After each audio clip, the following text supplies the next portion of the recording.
Hello guys, तो आज है इंग्लिश स्पीकिंग का डे 50 और आज इस वीडियो में मैं आप लोगों को बताऊंगा use of how to and to.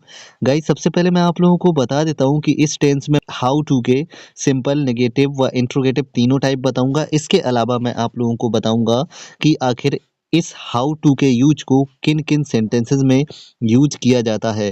Guys, अगर आपने वीडियो लास्ट तक देखा तो आप लोग ये एक बार जरूर बोलोगे कि अच्छा हुआ कि मैंने वीडियो लास्ट तक देखा।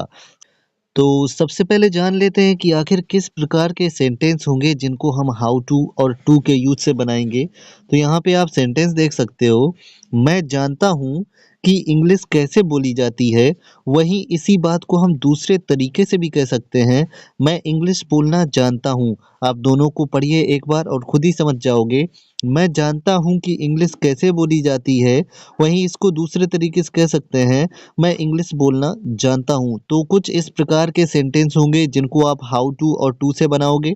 तो पहला वाला सेंटेंस है, आप इसको अगर देखोगे तो आगे इसमें आपको प्रेजेंट इंडेफिनिट टेंस नजर आएगा। तो आइए बनाते हैं। मैं जानता हूँ, आई नो, कि कैसे, तो बनेगा how to. I know how to. अब इसके बाद में सिंपली वर्ब और ऑब्जेक्ट लिख दो, स्पीक इंग्लिश, और इस तरीके से बन गया। तो सेंटेंस था, मैं जानता हूँ कि इंग्लिश कैसे बोली जाती है। तो इंग्लिश बनी, I know how to speak English. वहीं ये वाला आप देखो तो ये आपको प्योर प्रेजेंट इंडेफिनिट टेंस नजर आ रहा है। और आप इस टेंस को देखो तो आपको ये प्योर प्रेजेंट इंडेफिनिट टेंस नजर आ रहा होगा। और मैं आप लोगों को बता देता हूँ कि जब भी किसी भी सेंटेंस में बीच में किसी भी वर्ब में ना, नी, ने लगा होता है तो उसको या तो टू से बनाते हैं या तो आईएनजी से बनाते हैं। तो इसी को हम लोग टू से बनाएंगे। आई नो, मैं जानता हूँ, है ना। टू स्पीक यानी कि बोलना, मैं बोलना जानता हूँ। अब ऑब्जेक्ट क्या, इंग्लिश, मैं इंग्लिश बोलना जानता हूँ। I know to speak English. Okay, अगला सेंटेंस देखते हैं। तो अगले सेंटेंस कुछ इस प्रकार है, राधा जानती है कि खाना कैसे बनाया जाता है। और इसी बात को आप दूसरे तरीके से कहेंगे, राधा खाना बनाना जानती है। तो आइए इन सेंटेंस को बनाते हैं। तो राधा जानती है, तो राधा नोज। नो में एस क्यों लगा है? क्योंकि जो प्रेजेंट इंडेफिनिट टेंस होता है, अगर वो सिंपल है और उसका जो सब्जेक्ट है वो सिंगुलर है, तो वहां पर क्या किया जाता है, एस लगाया जाता है वर्ब में। ठीक है, राधा नोज, अब लगा देंगे हाउ टू, और इसके बाद में वर्ब और ऑब्जेक्ट, कुक फूड। राधा जानती है कि खाना कैसे बनाया जाता है, तो Radha knows how to cook food. वहीं अब ये वाला सेंटेंस बनाएंगे, फिर से आप देख सकते हैं प्रेजेंट इंडेफिनिट टेंस है, तो बनाइए, Radha knows to cook food. और इस तरीके से ये हमारे दो सेंटेंस कंप्लीट हो गए।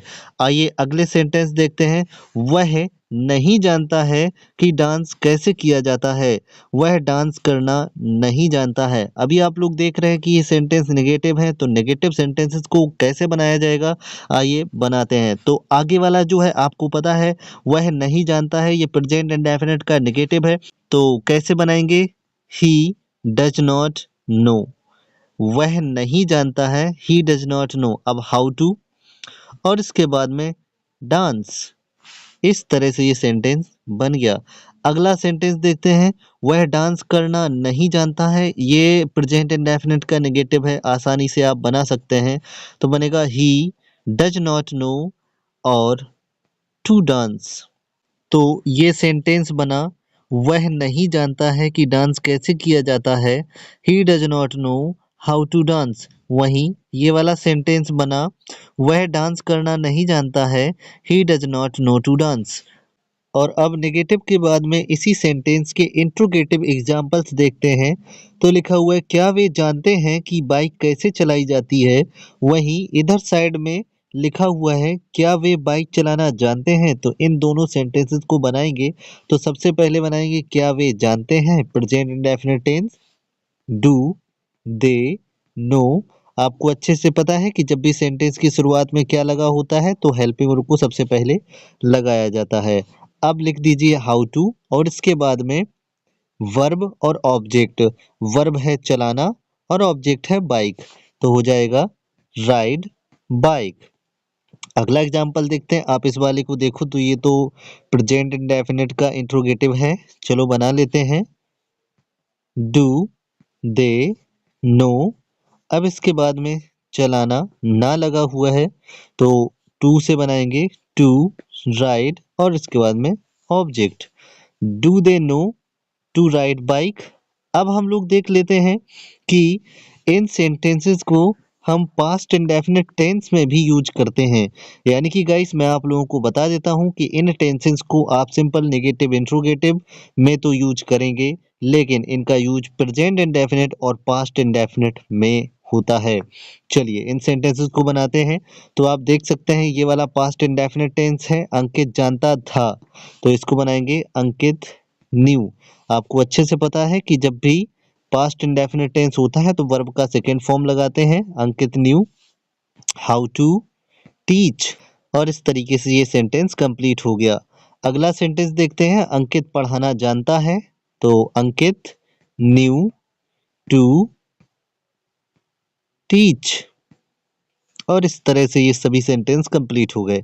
और अब मैं लास्ट में आप लोगों को बता देता हूं कि आप इस सेंटेंस को चाहे इस तरह से बनाइए या आप इस तरह से बनाइए। आप दोनों तरीके से बना सकते हैं। अगर आप चाहें तो इस सेंटेंस को भी आप चाहे इस तरह से बनाओ या फिर अगर आप चाहो तो इस तरह से बना सकते हैं।